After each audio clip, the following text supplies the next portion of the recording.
वैसे तो 84 लाख योनियों में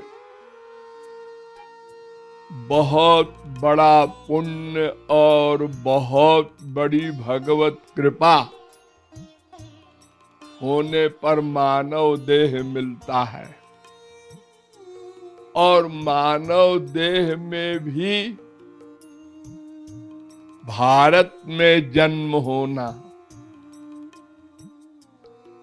और बड़े पुण्य का फल है,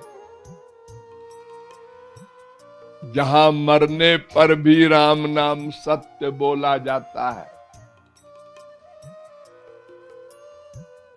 और फिर सबसे बड़ी भगवत कृपा और पुण्य की बात है,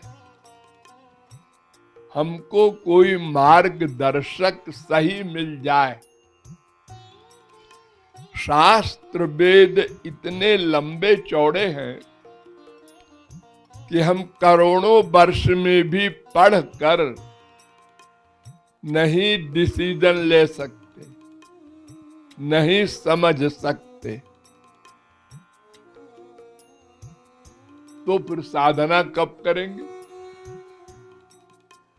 तो अगर कोई महापुरुष मिल जाए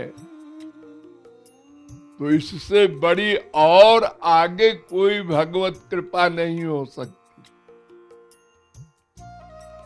क्योंकि तत्व ज्ञान हो जाएगा, हमको पता चल जाएगा क्या करना है। और जब पता चल गया क्या करना है, तो फिर एक बात और रह जाती है। वो क्या? एक दोष है हमारे भीतर, भगवान संबंधी काम को करेंगे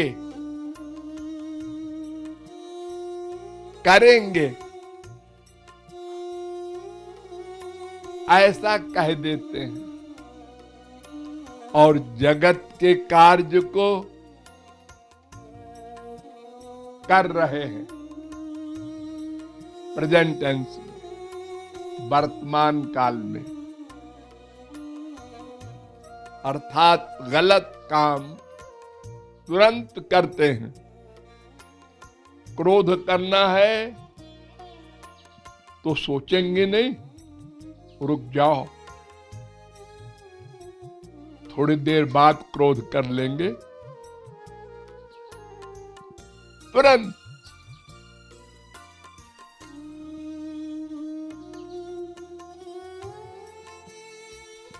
दोष जितने भी है ये सब तुरंत हम कर लेते हैं। और अच्छा जो हमारा वर्क है, भगवत भक्ति, गुरु सेवा, उसमें उधार कर देते हैं। करेंगे, पक्का करेंगे, 100% डिसीजन है।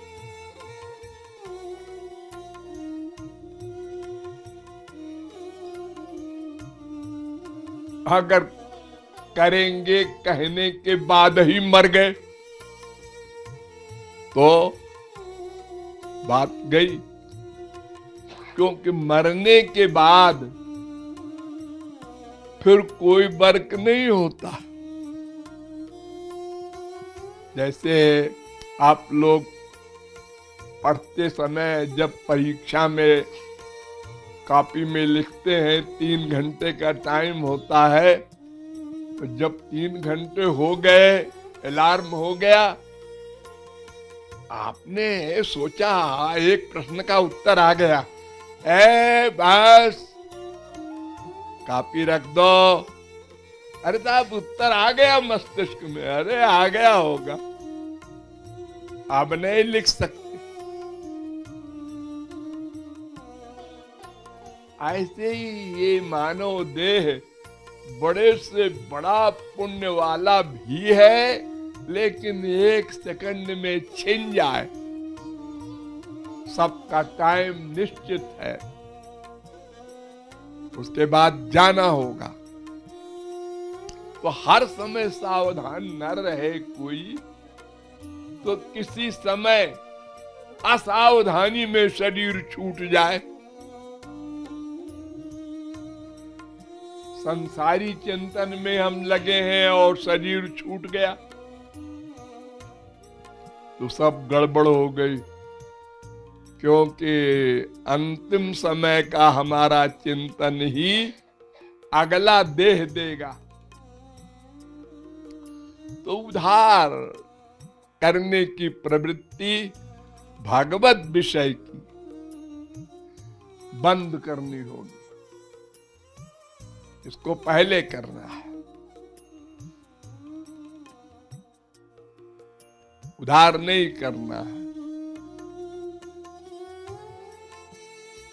हमने अनादिकाल से अब तक यही गलत काम किया, उधार, भगवत विषय में उधार,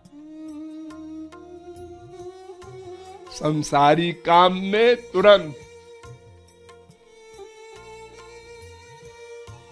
इसलिए सावधान होकर भगवत विषय, भगवत भक्ति, गुरु भक्ति, भगवत सेवा, गुरु सेवा को प्राथमिकता देना चाहिए।